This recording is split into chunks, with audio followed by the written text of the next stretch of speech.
Let's start off first in the morning games. On Sunday, we had the Falcons going into Dallas, where they are 9-point underdogs. So a team that's in the playoff picture is currently a 9-point dog on the road against the Dallas Cowboys. The Falcons have had some interesting storylines come up in recent weeks. Obviously, Calvin Ridley taking his leave of absence from the team was something that we imagined was going to be a huge detriment, but they came out strong in that game against the Saints and got the win there. But the Saints, obviously, we have to remember, especially when we talk about their game, they're dealing with Trevor Siemian as their quarterback at the moment. We'll see if that eventually transitions to Taysom Hill, but the Falcons took advantage of Trevor Siemian, got an early lead. Matt Ryan had a good passing day. They've kind of done what the Falcons have done in recent years, where they start off really slow and then they start kind of getting better throughout the season. They go against this Cowboys team that just got curb stomped against the Denver Broncos.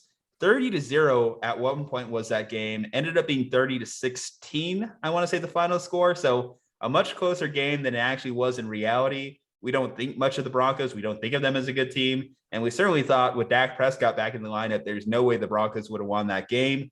We were severely wrong in that situation. Hell, maybe that should have been a game we talked about last week. I have to go with the Cowboys. I think coming off getting embarrassed like they did against the Broncos, this team's going to come back with a little bit more energy. It's another week for Dak to get healthier off of that calf injury.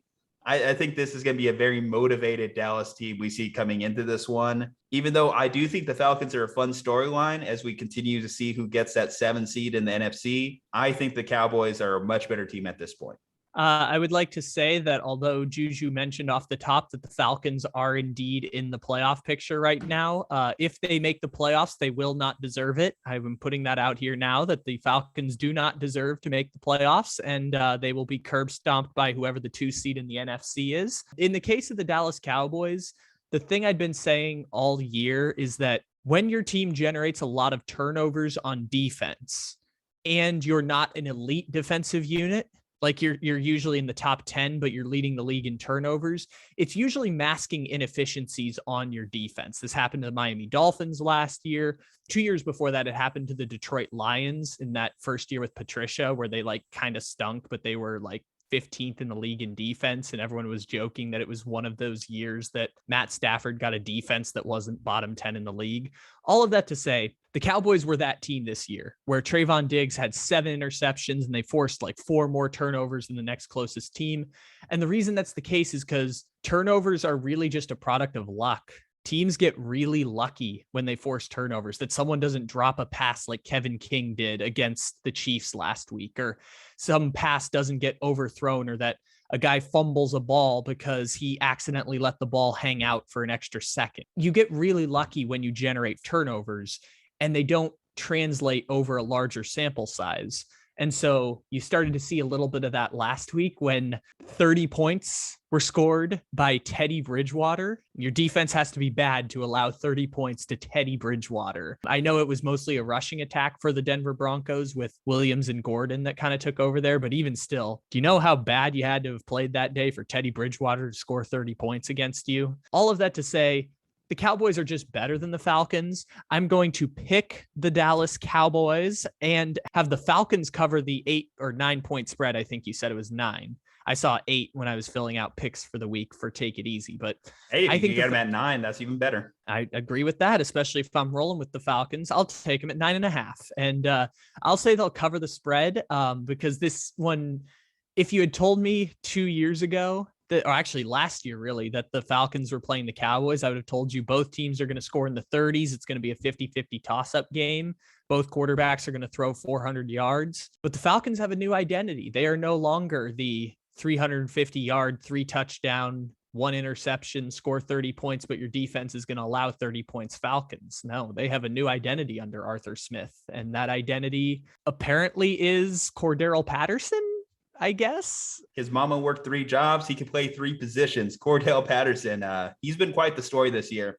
I think credit to Arthur Smith for finding something in a player like Patterson, because you have a majority of teams that have given up on Patterson or not used him correctly. It seems like the Falcons saw this big-bodied, athletic freak that is Cordell Patterson, and they said, we can use this. We have something here. So I think it's a good thing that Cordell Patterson's good because they're actually appreciating and using a talent correctly. So that does speak highly if you are Arthur Smith, that you found a guy. You were hoping that Mike Davis could have been a little bit more of a contributor in that backfield, but you'll settle if Cordell Patterson turns out to be that guy. It's only a shame for them. I mentioned the Calvin Ridley stuff, not having him in the lineup. If you had Calvin Ridley, Pitts, and Cordell Patterson all rolling for you, then that's a decent little unit for Matt Ryan. Not to mention the MVP of the Falcons this year. It's not the guy they spent the number 4 pick in the draft on instead of Justin Fields for. It is some dude named Zacchaeus, who is putting up like 6 touchdowns this year and close to 1,000 yards. It's not Kyle Pitts. It's Cordell Patterson and Zacchaeus are going to carry the Falcons. That one got me in fantasy.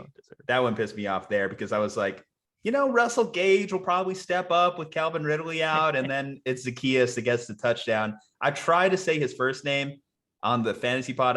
Olamide Zacchaeus. I got you here. I am the broadcaster with the pronunciation is Olamide Zacchaeus. Olamide. See, that actually has a nice flow to it. Olamide Zacchaeus. There are 2 pronunciations. Zacchaeus. It could also be Olamadeus Zacchaeus if you prefer that way. Both are acceptable in this context. Is Olamadeus Zacchaeus. I just do the double E because it flows off the tongue better. I'm thinking of like that Little Dicky song, Kareem Abdul-Jabbar. Olamadeus Zacchaeus, Kareem Abdul-Jabbar.